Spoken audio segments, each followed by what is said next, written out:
Stranger Things is the breath of fresh air the entertainment industry didn't know it needed. Thankfully, the Duffer Brothers have got us covered. On March 20th, 2019, Season 3's first full-length trailer was dropped, and fans were more intrigued than ever before. The trailer is action-packed and filled with tons of clues, so we've started to piece these clues together to come up with some thrilling theories. Watch until the end to find out what the 4th of July has in store for our heroes. The first few seconds of the new trailer has us fearing for Dustin's life. After coming home from camp, Dustins Electronics power up on their own and start leading him to his living room.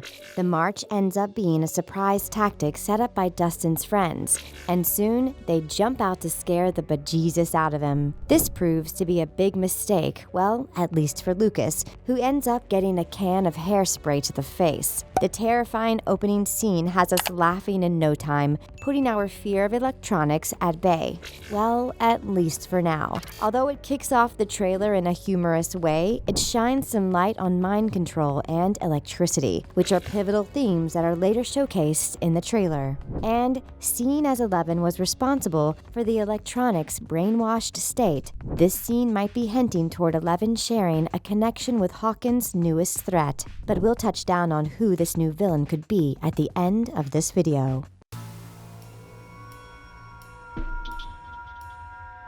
Another thing we couldn't help but notice is that Nancy and Jonathan seem to have a new set of troubles on their minds. The trailer continues by zooming into the Hawkins Post storefront. Then, it goes on to show a very nervous Nancy and Jonathan sitting in a waiting room. They're both dressed up in what we imagine are their best 80s outfits, leading us to believe that they're about to do something big. In Season 2, Nancy and Jonathan finally came clean about what really happened to Barb. Timeline's wrong.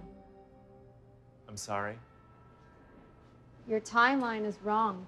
And we know that they were working with reporter Murray Bauman to shed some light on what's really going on in Hawkins, Indiana.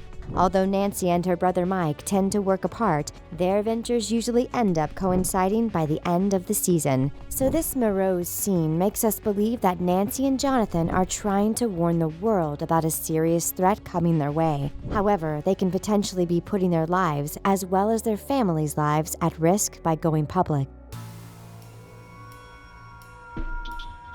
Are we the only ones who've noticed that water plays a huge role in the upcoming season? Probably not, considering how often it's showcased. We find out that Billy is working at the local outdoor pool, and it's packed. We later see who we believe to be Billy taking a shower.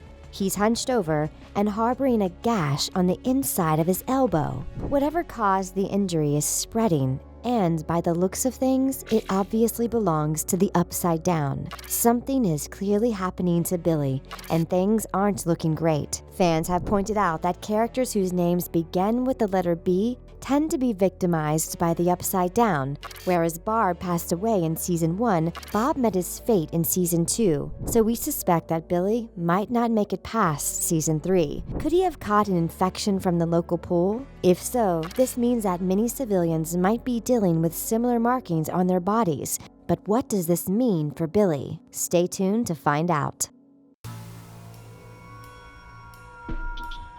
Stranger Things is jam-packed with some pretty awesome couples, but it's no secret that there's one couple we're dying to see get together. Joyce and Hopper have had eyes for each other since the very beginning, but it seems like their timing was never right. God, I want this to be over. I know. Well, we hate to be the bearers of bad news, but it looks like Hopper is going to get stood up by Joyce. If he finally musters up the courage to ask her on a date, she might say yes and later have her doubts. We later see Hopper telling Joyce that he wants her to feel safe. But how can she when she's raising kids on the lips of a hellmouth? We suspect that Joyce is scared of laying down more roots in Hawkins and wants to move away with her boys. Sorry, Hopper, romance might not be on the horizon just yet. We also couldn't help but notice that Max and Eleven are finally friends. We see a clip of Max dancing while Elle studies, and later see the girls run into the Starcourt Mall hand in hand. And let's not forget about Billy and Karen Wheeler's brooding romance, which managed to make the trailer's cut. Although every Stranger Things character has endured their fair share of hardships, there's one person who just can't catch a break. Will Byers. In Season 1, we see him get abducted by the Demogorgon. And after spending almost a year in the Upside Down, we see Will get rescued. But he's not off the hook just yet, because in Season 2, Will has to fight his own mind while being possessed by the Mind Flayer. Will, wake up! Can you hear me? Well, just when we thought that poor Will would get a chance at a normal life, we see him looking, a little feverish. In the trailer, we see a very sweaty Will holding a picture of him and his friends. Water is dripping onto the picture, and Will looks anything but all right. Could the Upside Down be triggering everyone and everything that's ever come into contact with it? If so, Hawkins has definitely become the Upside Down's breathing ground.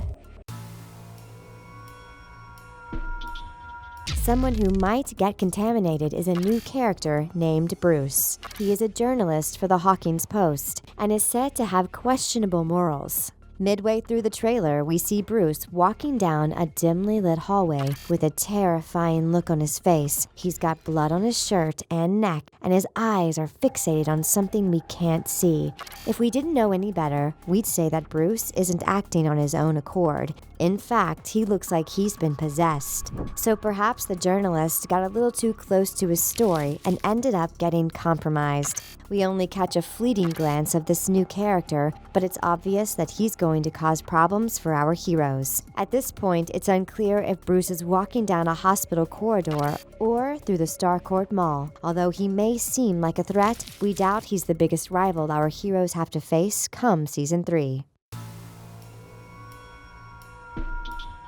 So you're probably wondering who the big bad of Season 3 really is, and by the looks of it, there are more than a few new puzzling characters. Mayor Klein is definitely someone to keep an eye out for, but we'll explain why at the end of this video. For now, let's set our sights on Billy and those who could be affected by whatever's coursing through Hawkins' water system. It's possible that a few characters will be turning into monsters after being contaminated by the Upside Down, so perhaps Billy is the monster we see forming in front of Jonathan's eyes. There also seems to be an electricity monster who is showcased zapping people wearing hazmat suits. Could a big beast be escaping from the portal our heroes previously closed? Since the Upside Down has ties to the water supplies, an electricity monster could easily wipe out the town. But somehow, there seems to be an even bigger monster looming over Hawkins, Indiana. Just when we thought we'd seen it all, we come face to face with the most frightening monster Stranger Things has yet to administer. No, really, this guy makes the Demogorgon look like a cute and cuddly rabbit. We suspect that this is the beast responsible for playing with the lights. When we first see it, it's transforming in the dark. Here, we clearly see that Jonathan is in a hospital setting, so perhaps he was visiting someone who had fallen ill, only to see them turn into a creature of the Upside Down. The lights flicker off once it's reached its full form, and then flicker on to reveal the monster's face. Did this creature toy with the lights? Or did lightning strike the sky when its powers maxed out? Either way, it looks like Hawkins might be facing a power outage, and this isn't the last time or the first time that the Upside Down has affected electrical currents. After all, Will used Christmas lights to communicate with his mother from the other realm. Now, let's get to the topic that's on everyone's mind.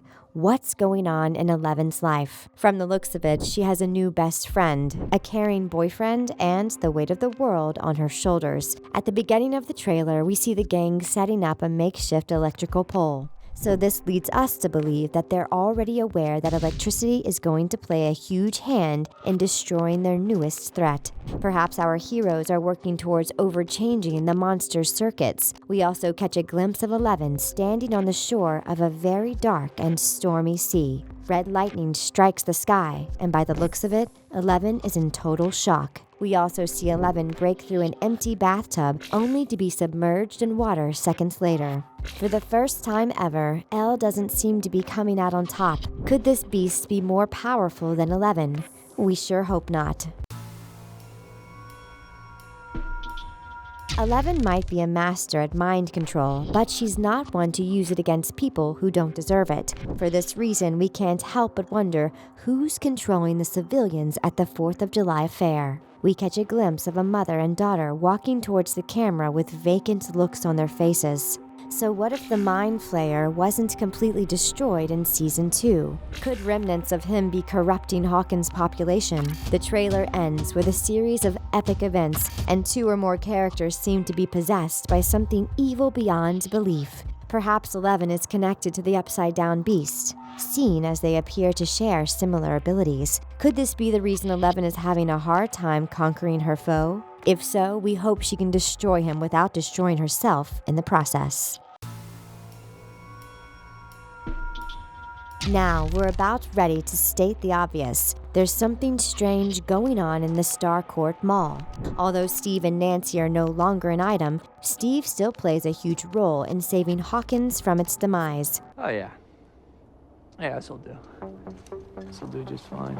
Once again, Steve gets pulled into the action without going looking for it. As a new employee at the Starcourt Mall, Steve is officially a target. After all, he's bound to notice suspicious behavior when it's staring him in the face. At some point in the trailer, we see Steve receive an injection to the neck, and once again, he's sporting his famous black eye. Since monsters don't use needles, we're left to believe that the government is sedating Steve because he found out what's really happening in Starcourt Mall. But don't worry about Steve. We later see him hanging with the gang and his new coworker, so the injection might have just knocked him out.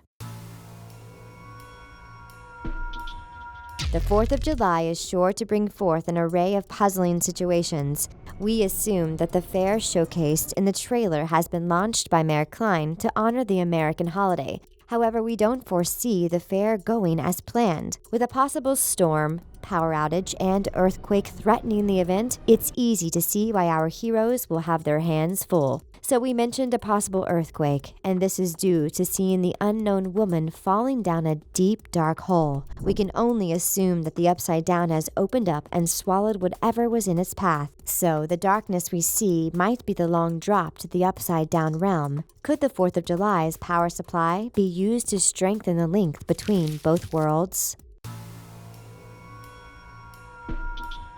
With the way things ended in Season 2, many of us believed that the gate to the Upside Down had been sealed off for good. However, there's one person we know who probably has the power to open it back up. In Season 2, it's hinted that Martin Brenner might be deceased. In fact, the status on his Stranger Things page says that he's very much alive. So, it is possible that Martin was given a new face after the incident and is now the demonic Mayor Klein. They sort of look alike if you think about it. If so, he could have built the Starcourt Mall as a diversion and carved out a new entrance to the Upside Down. And now, the Starcourt Mall is sitting directly on top of a new Hellmouth. We don't know about you, but we believe that Mayor Klein isn't who he's pretending to be. So, who do you guys think will be Season 3's big bad? Let us know in the comments. New around here? Don't forget to subscribe to The Things and make sure to give this video a big thumbs up if you enjoyed it. Thanks for watching. We'll catch you next time.